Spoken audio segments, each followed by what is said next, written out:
Hello student, today we are going to discuss about the introduction of a macroeconomics. And macroeconomics, it is a very important for the 12 students and who are preparing for exam, and it is a very important concept to understand that. And after the 12th study, and when do for a business, and when they do job for the someone and they do work, I think so, for a country, and the better to understand that what is the economy system and how it is working. And today, now let's begin to this chapter.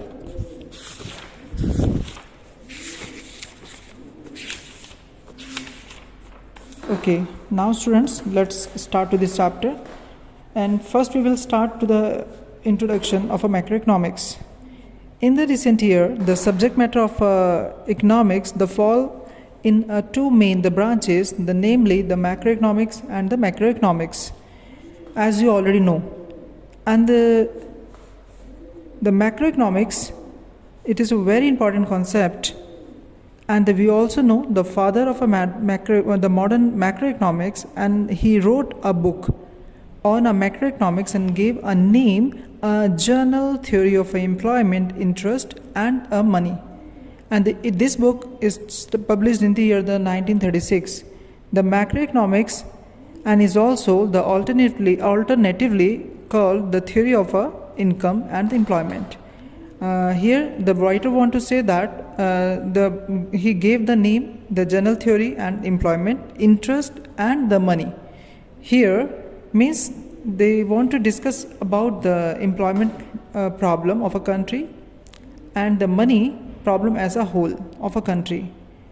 And employment problem or unemployment problem in a country at the level of a whole, here we will discuss.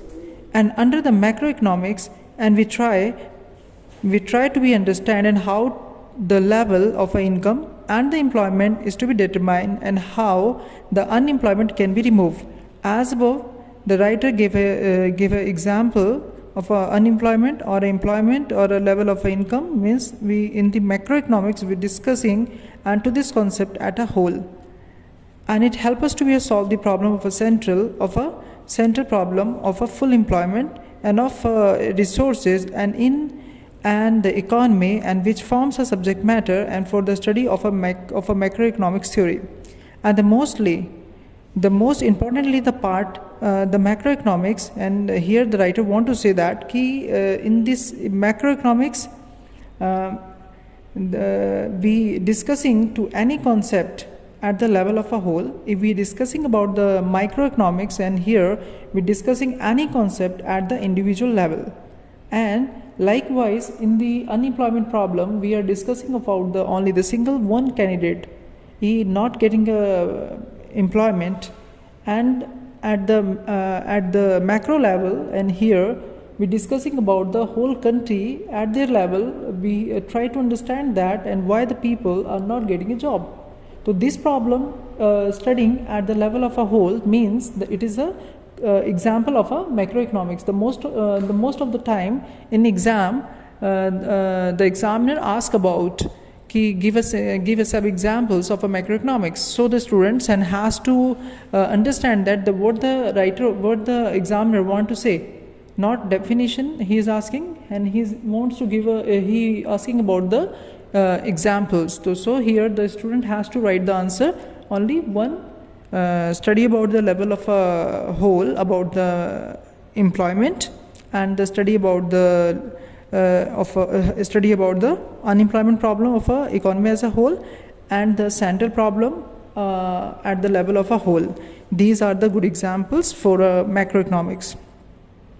Next one is the macroeconomics, and has enabled the properly organize and collect and analyze the data about the national income and coordinate with the international economic policies.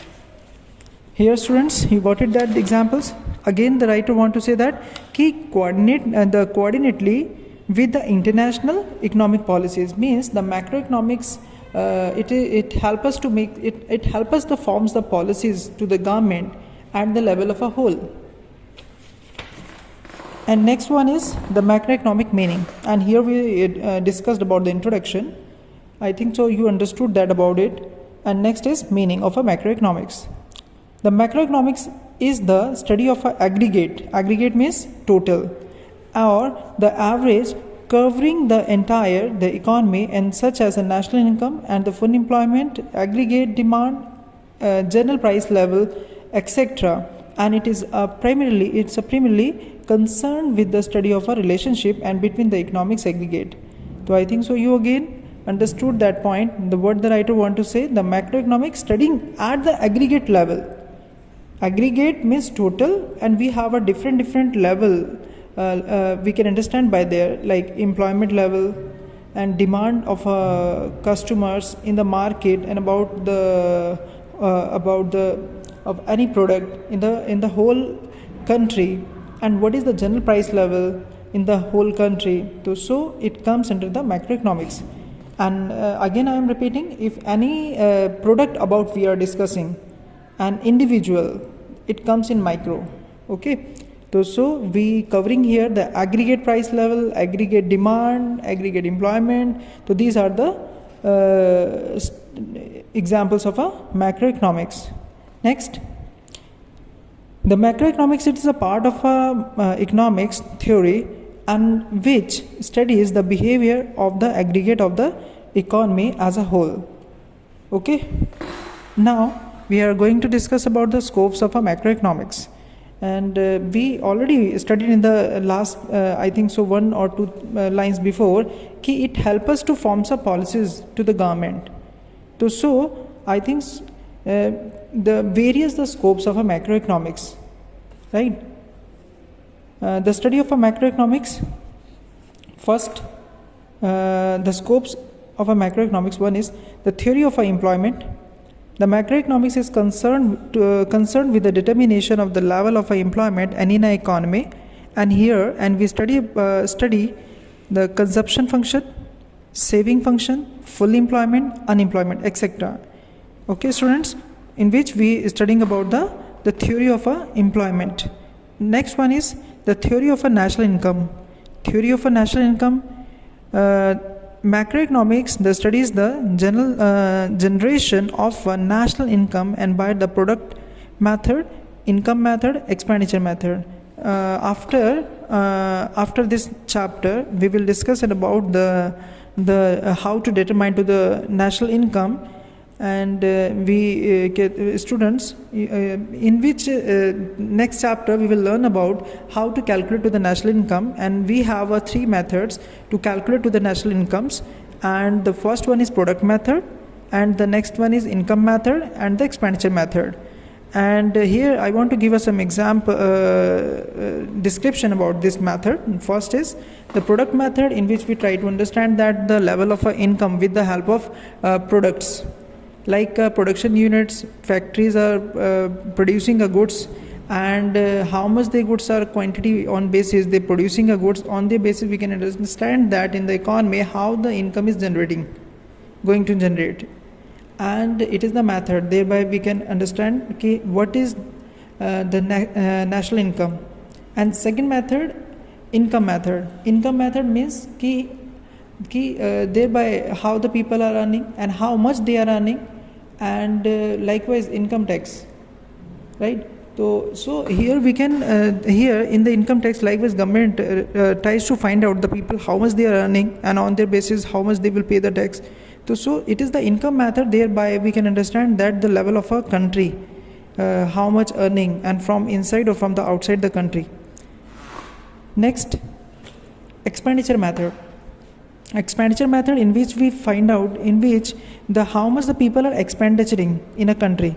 Likewise, you buying a product different in a market, and as the number of people in a country, and they buying it.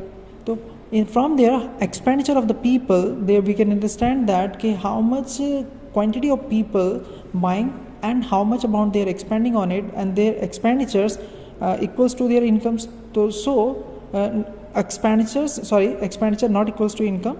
So because the income equals to expenditure plus saving. So expenditure, it is a part of our income, so we can thereby able to calculate to the level of income by this method. So here we three methods, and by this after this chapter we will fully understand to this concept what is the national income. And here we studied about just only the names of their method: the product method, income method, and expenditure method. The theory of a general price level. The theory of a general price level in this topic, the problem regarding inflation, excess demand, deflation, deficient demand, deflationary gap, and are the studied with the help of a macro variables. Next one is the theory of a money. The macroeconomics explains the function of a money, component of a money supply, banking also, and they plays an important role in understanding the various aspects of a macroeconomics problem like inflation and deflation, etc. Next, the theory of international trade. The macroeconomic studies the economics, the transaction between the two or two more countries, the balance of a payment, the position of a country, and determination of exchange rate. So the trade helps us to understand that the level of a national income. Theory of economic growth. The macroeconomics, the studies the fuller utilization of resources and the growth of achievers and the objective of economics growth utility on the basis of their consumption. So here the economic growth depends on their level of a market, and the level of a market is growing, so means the level of income is growing, and so people and they start to grow the market, and it can be a control with the help of a monetary policy of the government, and the monetary policy is to be regulated by the Reserve Bank of India. So it is the scope of a macroeconomics. Next one is the importance of a macroeconomics. From the above the point, we already discussing about the scopes and the introduction and the meaning.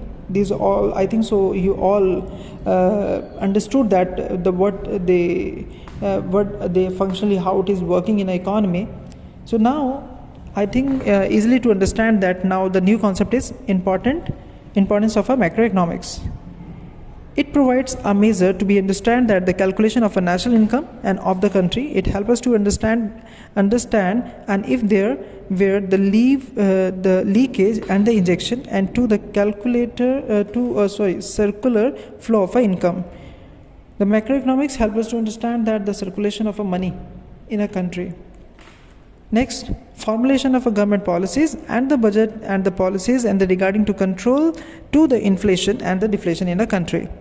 Already we discussed about it. Next is, it facilitates to international comparison and by the providing the information and about the aggregate demand and supply and the surplus deficient balance of a payment. Here, the macroeconomics help us to find out the difference between the two countries, and also balancing by their balancing method. It helps us to find out that the balance of payment. How much we purchased and how much purchase means import and how much we exported, and by their differences we can understand that how much amount has to pay to some another country and how much amount we have to be received from the another country. It helps us. Next one is it helps to coordinate the various policies and measures at a macro level, and to solve the economic problem like poverty, unemployment, inflationary or a deflationary gap, etc. So I think so these all the importance you understood by ES method, and now we're going to discuss about the differences between the micro and the macroeconomics.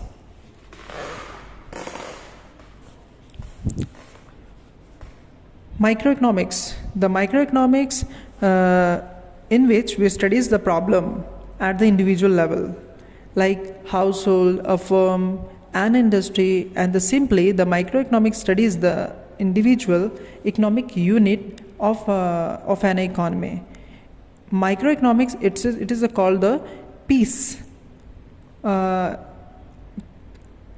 piece the price of a theory like product pricing and the factor pricing and the falling in the market of an individual product. Okay, next one is the macroeconomics, and it is that the part of a macroeconomics, the theory which the studies the macroeconomics, in which we studies the problem of a market or of economy as a whole simply, and it is the study of aggregate economics and the unit of unit of the economy, and it is also called the theory of income and the employment. Because the scope of a macroeconomics and the scope of a macroeconomics at a wider, it helps us to determine to the level of income or unemployment in a country, and it helps us to the government for formulation of various policies and the various the budgets and the various schemes and measures the economy. Next one is introduction of a macroeconomics. Okay students, now we will continue this topic. I think so already we discussed about it. Now we will not repeat to that topic again. So we will, I think so you understand that all the topics. I hope definitely it will be very helpful for your exam. And in the next video we will continue with this topic with the new. And here next topic we will discuss about the two schools of our thoughts and the classical and the Keynesian theories. Okay students, bye bye, tata.